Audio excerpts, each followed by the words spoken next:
بسم اللہ الرحمن الرحیم۔ السلام علیکم۔ سخت گرمی میں بھی میری نوکرانی گرم چادر اوڑھ کر آتی تھی، اور جب میرے کمرے کی صفائی کرتی تو اندر سے کنڈی لگا لیتی، اور کافی دیر بعد جب باہر نکلتی تو کہتی، باجی آپ کے کمرے میں بہت گند تھا جس کو صاف کرتے کرتے تھک گئی ہوں۔ شوہر سے شکایت کرتی تو وہ کہتے، ایسی غلطی ہرگز نہیں کرنا، اتنے کم پیسوں میں کوئی کام والی پھر نہ ملے گی۔ مجھے کچھ شک ہوا۔ ایک دن کام والی کو جلدی چھٹی دیکھ کر خود اس جیسی چادر اوڑھ کر کمرے کی صفائی کرنے گئی تو کچھ ہی لمحوں بعد میری روح لرز گئی جب مجھے اپنے کام والی کچھ مشکوک لگتی تھی۔ دل کرتا ہے کہ اسے کام سے نکال دوں۔ میں اپنے شوہر کے ساتھ بیٹھی چائے پی رہی تھی جب میں نے انہیں اپنی پریشانی کے متعلق بتایا تھا۔ وہ ایک دم سے چونک گئے اور بولے، کیوں؟ بیٹھے بٹھائے تمہیں اس غریب عورت کے ساتھ کیا مسئلہ ہو گیا ہے؟ ایک تو میں تمہاری اس عادت سے بہت تنگ ہوں، تم ہر وقت کسی نہ کسی کی ٹو میں ہی لگی رہتی ہو، تم سے تو بات کرنا ہی فضول ہے۔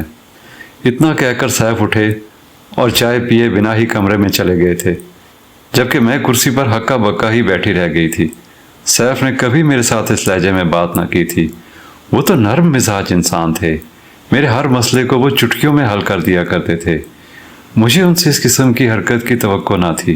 میرا دل کیا کہ میں ابھی اپنی نوکرانی زلیخا کو فون کر کے کہہ دوں کہ تم کل سے میرے گھر کام کرنے مت آنا، مگر پھر سیف کا سوچ کر میں نے اپنے اس خیال کو ترک کر دیا تھا۔ مجھے ڈر تھا کہ کہیں وہ مجھ سے ناراض ہی نہ ہو جائیں۔ میں نے فی الحال اس بات کو چھوڑ دیا تھا۔ میں کچن میں جا کر رات کے کھانے کا انتظام کرنے لگی تھی۔ کھانا تیار ہوا تو میں سیف کو بلانے چلی گئی تھی۔ مجھے لگا تھا کہ اب وہ اپنے رویے پر شرمندگی کا اظہار کریں گے، مگر ان کا مزاج تو ہنوز برہم تھا۔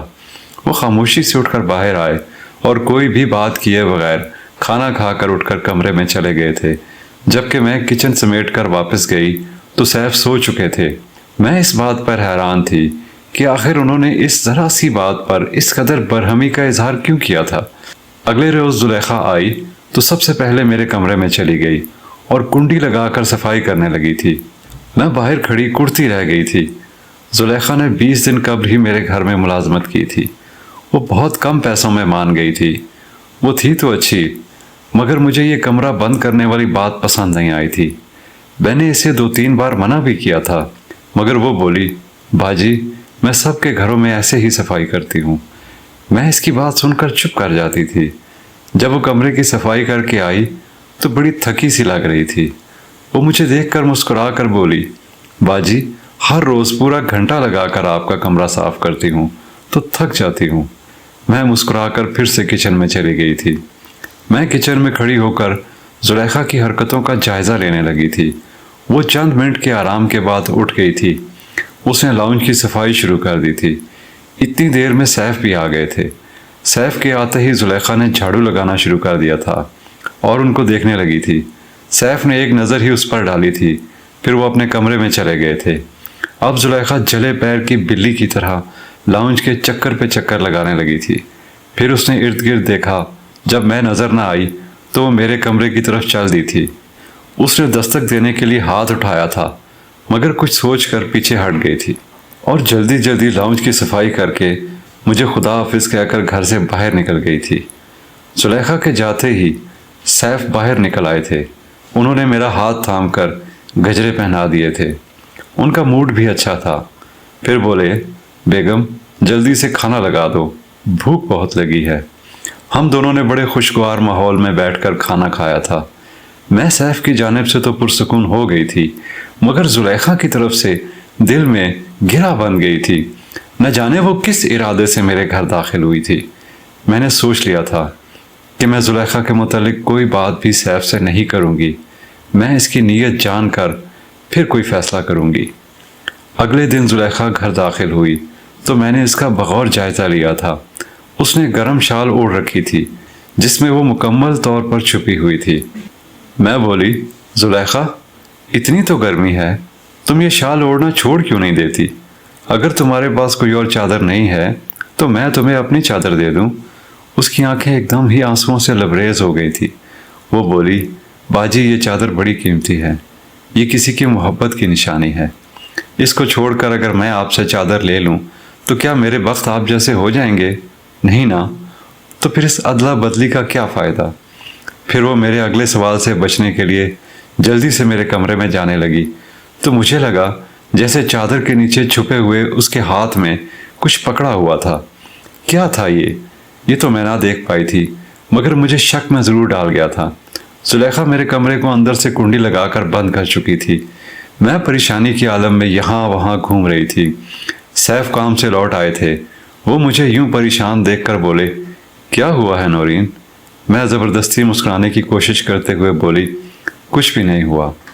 اتنی دیر میں زلیخا کمرہ کھول کر باہر نکلی تو ہم دونوں کو دیکھ کر ٹھٹک گئی تھی، پھر جلدی سے لاؤنج کی صفائی کرنے لگی تھی۔ سیف کمرے میں داخل ہوئے تو میں بھی ان کے پیچھے ہی کمرے میں گئی، مگر انہوں نے اندر سے کنڈی لگا لی تھی۔ میں باہر کھڑی دیکھتی رہ گئی تھی۔ زلیخا اپنا کام جلدی جلدی نمٹا کر سیف کے باہر نکلنے سے پہلے ہی جا چکی تھی۔ میرے ذہن میں ایک دم جھماکا ہوا تھا کہ جب بھی زلیخا کمرے کی صفائی کر کے باہر نکلتی تو میں کمرے میں جھانکتی بھی نہ۔ پھر سیف گھر آتے ہی کمرے میں چلے جاتے اور منہ ہاتھ دھو کر باہر نکل آتے تھے۔ میں نے اپنا ماتھا پیٹ لیا تھا کہ میں نے اتنی بڑی بات کیسے نظر انداز کر دی تھی۔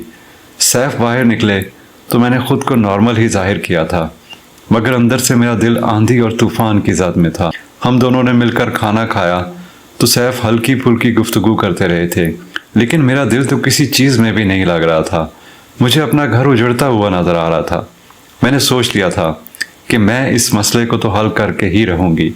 اب اگلی شام جب زلیخا کام پر آئی تو میں بولی کہ تم میرے گھر کی صفائی کا وقت تبدیل کر لو، تم 2 سے 5 بجے تک میرے گھر کے کام کر جایا کرو۔ زلیخا مسکرا کر بولی، باجی ایسا ممکن نہیں ہے، اس ٹائم تو میں میجر اصغر کے گھر کام کرتی ہوں۔ میں نے اسے کہا کہ تم وقت تبدیل کر لو، میجر کے گھر کا کام شام کے وقت کر لیا کرنا۔ وہ نفی میں سر ہلا کر بولی، باجی اگر ایسا ممکن ہوتا تو میں کر لیتی۔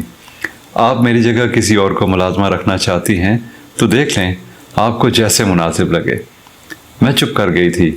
میں نہیں چاہتی تھی کہ زلیخا جیسی کام والی کو میں محض غلط فہمی کی وجہ سے ہاتھ سے جانے دوں، اس لیے میں نے سوچا کہ پہلے معاملے کی اچھی طرح تحقیق تو کر لوں۔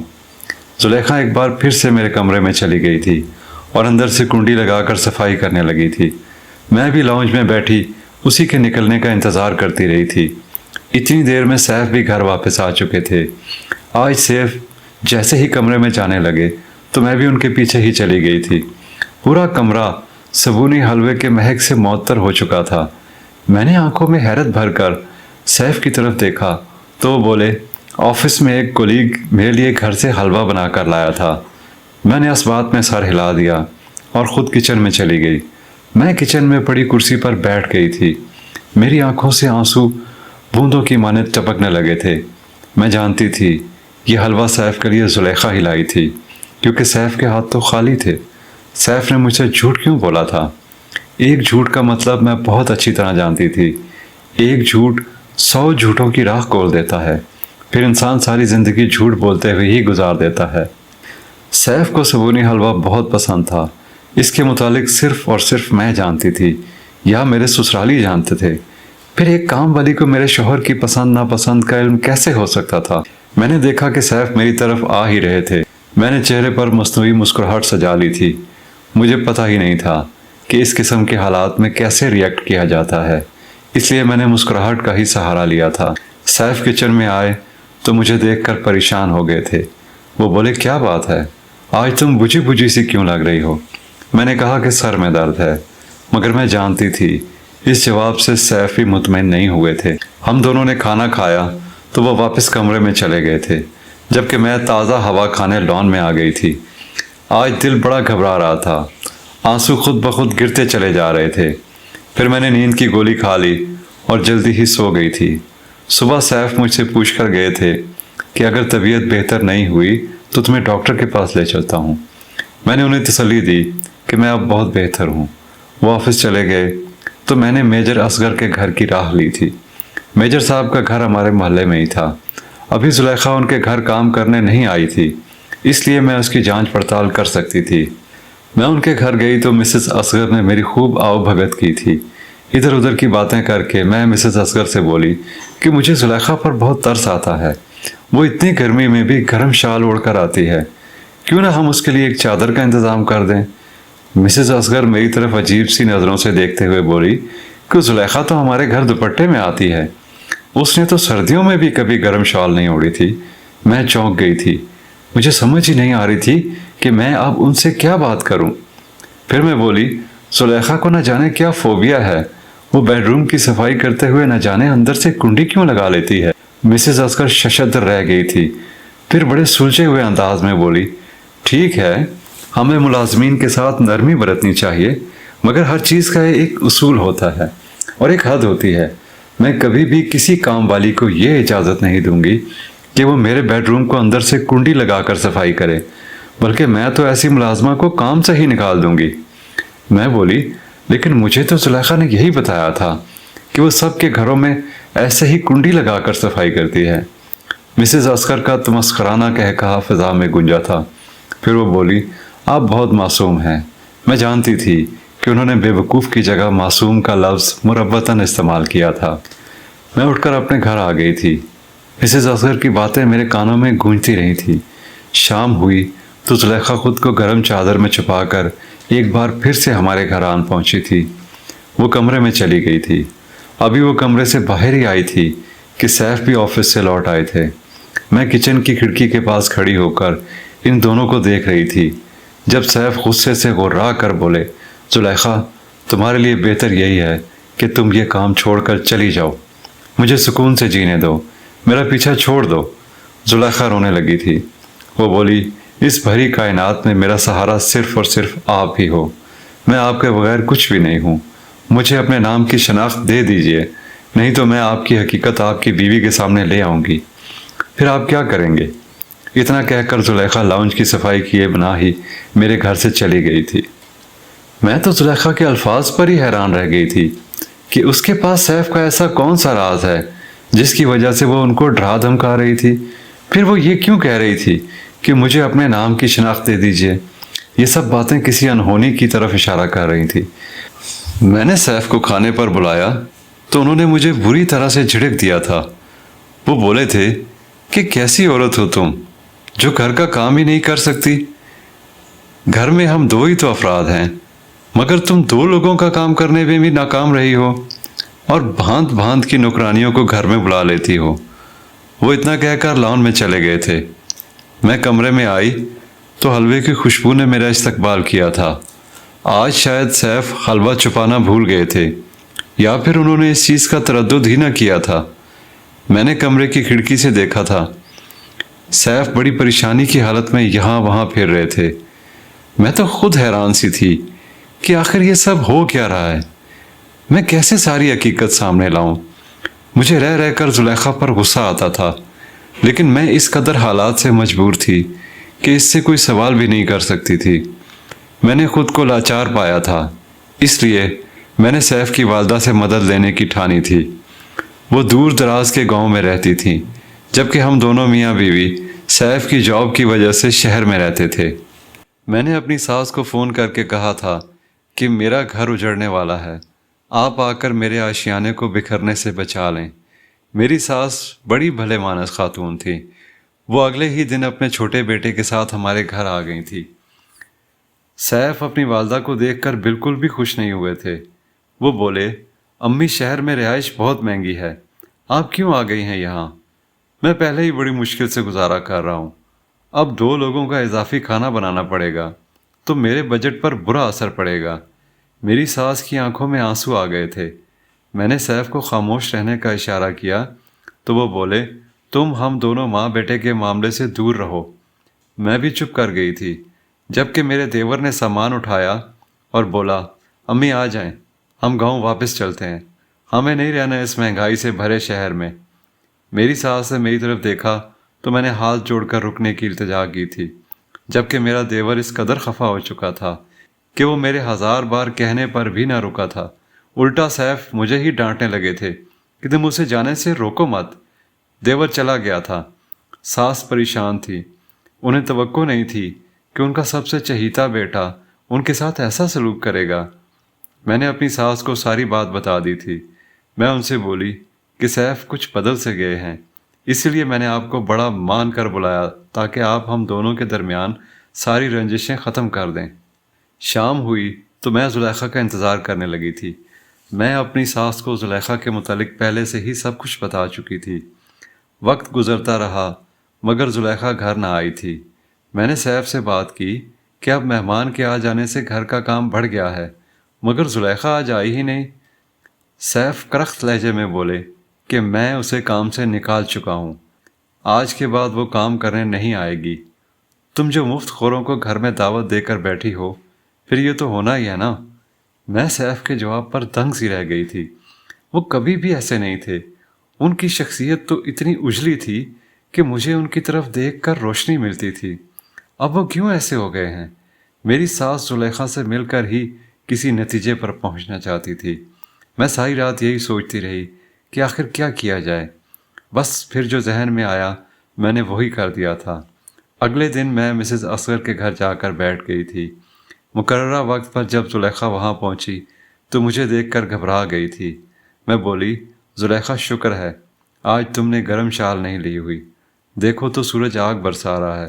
پھر میں نے اس سے معذرت کی کہ سیف نے تمہیں غلط کہا ہے کہ ہمیں کام والی کی ضرورت نہیں رہی۔ اب تو گھر مہمان آئے ہوئے ہیں، اس لیے مجھے تمہاری بہت ضرورت ہے۔ آج تم ہمارے گھر کام پر ضرور آنا۔ سیف بھی اپنے الفاظ پر معذرت کر رہے تھے۔ میں نے نوٹس کیا تھا کہ ایک دم سے زلیخا کا چہرہ کھل کر گلاب ہو گیا تھا۔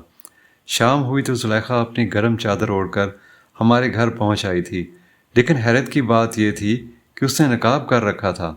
مجھے زلیخا کے چونچلے دیکھ کر بہت غصہ آیا تھا۔ میں بولی، مسز اصغر کے ہاں تو تم دوپٹے میں چلی جاتی ہو، مگر ہمارے گھر آنے کے لیے اب نقاب بھی کرنے لگی ہو۔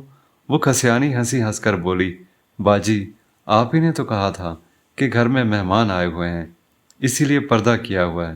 میں بولی، نہیں، اس پردے کی ضرورت نہیں ہے، مہمان صرف ایک ہی ہیں اور وہ بھی میری بوڑھی ساس ہیں۔ زلیخا سر ہلا کر میرے کمرے میں چلی گئی تھی۔ آج اس نے معمول سے زیادہ دیر لگا دی تھی۔ میں نے اپنی ساس کو باہر لان میں بیٹھنے کا کہا تھا۔ میں بولی، اگر سیف آ گئے تو انہیں کمرے میں نہ آنے دیجیے گا، انہیں کسی نہ کسی طرح باتوں میں لگا لیجیے گا۔ میری ساس نے میری مدد کرنے میں کوئی کسر نہ اٹھا رکھی تھی۔ میں نے جلدی سے سیف کا 3 پیس سوٹ پہن لیا تھا۔ وہ سوٹ میں نے زلیخا کے آنے سے پہلے ہی اپنی ساس کے کمرے میں چھپا کر رکھ دیا تھا۔ میں وہ سوٹ پہن کر کمرے سے باہر کھڑی ہو چکی تھی۔ میرا رخ دوسری طرف تھا، اس لیے زلیخا مجھے پہچان نہ پائی تھی۔ وہ بولی تو اس کے الفاظ نے مجھے چونکا دیا تھا۔ وہ بولی، سیف آپ کی امی آ گئی ہیں، اگر آپ اجازت دیں تو میں ان سے مل لوں۔ اتنی دیر میں سیف بھی لاؤنج میں داخل ہو گیا تھا۔ اس کے پیچھے پیچھے ہی میری ساس بھی تھی۔ میری ساس سیف کو روکنے کی ناکام کوشش کر رہی تھی، مگر جیسے ہی میری ساس کی نظر زلیخا پر پڑی وہ سکتے میں آ گئی تھی۔ میری ساس نے غصے سے رخ پھیر لیا تھا۔ میں بولی، زلیخا آج تم مجھے اپنی حقیقت بتا ہی دو۔ زلیخا زاروں قطار رونے لگی تھی۔ وہ بولی، باجی میں ایک بہت ہی محترم گھرانے سے تعلق رکھتی تھی، میرے والد کا نام کا ڈنکا بجتا تھا، لیکن میں اپنے باپ کی پگڑی سنبھال نہ پائی تھی، حالانکہ میرے باپ نے تو میرے لیے وہ سب کچھ کیا تھا جو ہمارے خاندان میں کسی دوسرے باپ نے بھی نہیں کیا تھا۔ میرے والد مجھے شہر کالج کی تعلیم حاصل کرنے کے لیے بھیجتے تھے۔ مجھے اپنے ہی باپ کے ڈرائیور سے محبت ہو گئی تھی۔ وہ نہ تو ہماری برادری کا تھا اور نہ ہی برابری کا، اس لیے میں جانتی تھی کہ یہ شادی ناممکن ہے، ایک دوسرے کے بغیر رہنے کا بھی تصور نہیں کیا جا سکتا تھا۔ اس لیے میں نے اس مرد سے بھاگ کر شادی کر لی تھی۔ باپ کی بد دعا مجھے لگ چکی تھی، اس لیے سکھ تو مجھ سے بھی چھن گئے تھے۔ میرا شوہر ایک نمبر کا نکما نکلا، وہ کوئی کام کرتا ہی نہ تھا۔ 2 دن کام پر جاتا تو 4 دن گھر پر بیٹھا رہتا۔ پہلے پہل تو ہمارا گزارا ہوتا رہا، مگر جب اولاد ہو گئی تو پھر مجھے ہی ہمت کرنا پڑی تھی۔ مجھے اپنے بچوں کا پیٹ بھرنے کے لیے ملازمت کرنی پڑی تھی۔ پھر یوں جب میں آپ کے گھر آئی تو سیف کو دیکھ کر دنگ رہ گئی تھی، کیونکہ سیف تو میرا ہی حقیقی بھائی نکلا تھا۔ سیف نے مجھے کہا تھا کہ میں اس کے گھر سے نکل جاؤں اور آپ کو یہ نہ بتاؤں کہ میں سیف کی سگی بہن ہوں، لیکن میں نے بڑے سالوں بعد اپنا سگا دیکھا تھا۔ یہ دنیا بڑی بے رحم ہے۔ اس دنیا میں اپنے خونی رشتے سایہ دار شجر کی مانند ہوتے ہیں۔ میں نے سیف کو منانے کی کوشش شروع کر دی تھی۔ میں ہر روز وہ گرم شال اس لیے پہن کر آتی تھی کیونکہ وہ میری سالگرہ پر مجھے میرے بھائی سیف نے تحفے میں دی تھی۔ میں ایک خاص طرز کا حلوہ بھی بنا کر لاتی تھی، کیونکہ سیف میرے ہاتھ سے بنا ہوا حلوہ بڑے شوق سے کھاتے تھے۔ اب میں ہر روز آپ کے بیڈ روم کو اندر سے کنڈی لگا کر اس لیے صاف کرتی تھی کیونکہ میں وہ حلوہ چھپا کر کھڑکی کے پردے کے پیچھے رکھ دیتی تھی اور ہر روز آپ کے کمرے میں ہی معافی نامہ لکھتی تھی، مگر سیف مجھے معاف کرنے کی بجائے مجھے گھر سے بھگانا چاہتے تھے۔ اس لیے میں نے ان کو دھمکانا شروع کر دیا تھا۔ میں ان سے کہتی تھی کہ اگر آپ نے مجھے معاف نہ کیا تو میں باجی کو بتا دوں گی کہ میں آپ کی سگی بہن ہوں۔ وہ نہیں چاہتے تھے کہ آپ کو یہ سب پتہ چلے اور آپ بھائی کو چھوڑ کر چلی جائیں، اس لیے یہ سب مشکوک حرکتیں مجھ سے سرزد ہوتی رہی تھیں۔ زلیخا اپنی ساری داستان سنا کر رونے لگی تھی۔ وہ کہتی جا رہی تھی کہ ابو کو دکھ دے کر میں تو خوش نہیں رہ پائی، میرے باپ کا نام خراب ہوا، مجھ سے میرے خونی رشتے جدا ہو گئے، شوہر نے بھی آنکھیں بدل لی تھی، اور وہ لڑکی جس کے آگے پیچھے ملازمائیں پھرتی تھی وہ اپنے بچوں کو 2 وقت کی روٹی دینے کے لیے ملازمہ بن گئی تھی۔ میری ساس اپنی بیٹی کا دکھ برداشت نہ کر پائی تھی، وہ فوراً زلیخا کے گلے لگ چکی تھی۔ سیف بولے، امی میں جانتا تھا آپ اپنی بیٹی سے خفا نہیں رہ پائیں گی، اسی لیے میں آپ کے ساتھ بدتمیزی کرتا تھا تاکہ آپ یہ گھر چھوڑ کر چلی جائیں اور زلیخا کو نہ دیکھ لیں۔ میں آگے بڑھ کر بولی، سیف ماں کا دل کبھی غلط فیصلہ نہیں کرتا، زلیخا اپنے حصے کی سزا بھگت چکی ہے، اب آپ بھی اس کے سر پر ہاتھ رکھ کر اسے معاف کر دیں۔ سیف کی بھی آنکھیں بھیگ گئی تھیں، انہوں نے بھی زلیخا کو معاف کر دیا تھا، جبکہ میں یہ سوچ کر رہ گئی تھی کہ ہمارے معاشرے کی کتنی ہی لڑکیاں پیار محبت کے نام پر بے وقوف بنائی جاتی ہیں، کبھی کوٹھوں پر لا کر فروخت کر دی جاتی ہیں تو کبھی ساری زندگی سسک سسک کر جیتی رہتی ہیں، اپنے رشتوں کو یاد کر کے آہیں بھرتی رہتی ہیں۔ کاش لڑکیاں اب ہی سمجھ جائیں کہ جو لڑکا گھر سے بھگانے کی بات کرتا ہے کیا وہ کبھی اس عورت کی حفاظت کر پائے گا؟ دوستو، امید ہے آپ کو ہماری آج کی کہانی پسند آئی ہوگی۔ اگر آپ کو کہانی پسند آئی ہے تو اسے لائک کیجئے، دوستوں کے ساتھ شیئر کیجئے، اور ہاں، ہمارے چینل کو سبسکرائب کرنا نہ بھولیے تاکہ آپ کو ہماری نئی ویڈیوز ملتی رہیں۔ بہت شکریہ۔ اللہ حافظ۔